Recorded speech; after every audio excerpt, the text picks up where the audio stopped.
One of the best things you can do for your coaching business, yeah, especially if you want to scale it up to like 8, 9, 10, 12K per month and beyond, is stop thinking that you're the shit and accept that there are things that you don't know.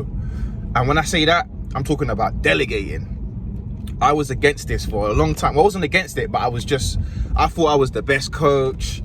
I was the best guy at editing videos. No one can do it like me.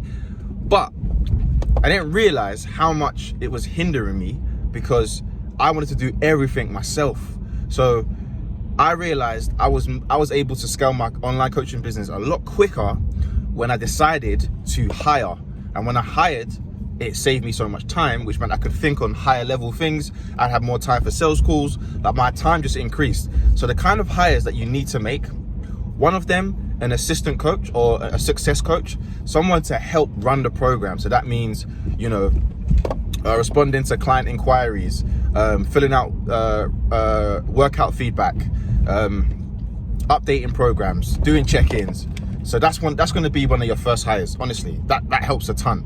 And you might be thinking, oh, I'm not making that much money, so how can I pay someone? Well, duh, you're gonna get back your time so you can make more money, and you can pay them on a part-time basis. And then as you get more successful, you increase their monthly or their salary, and they make more money and they're happy, right?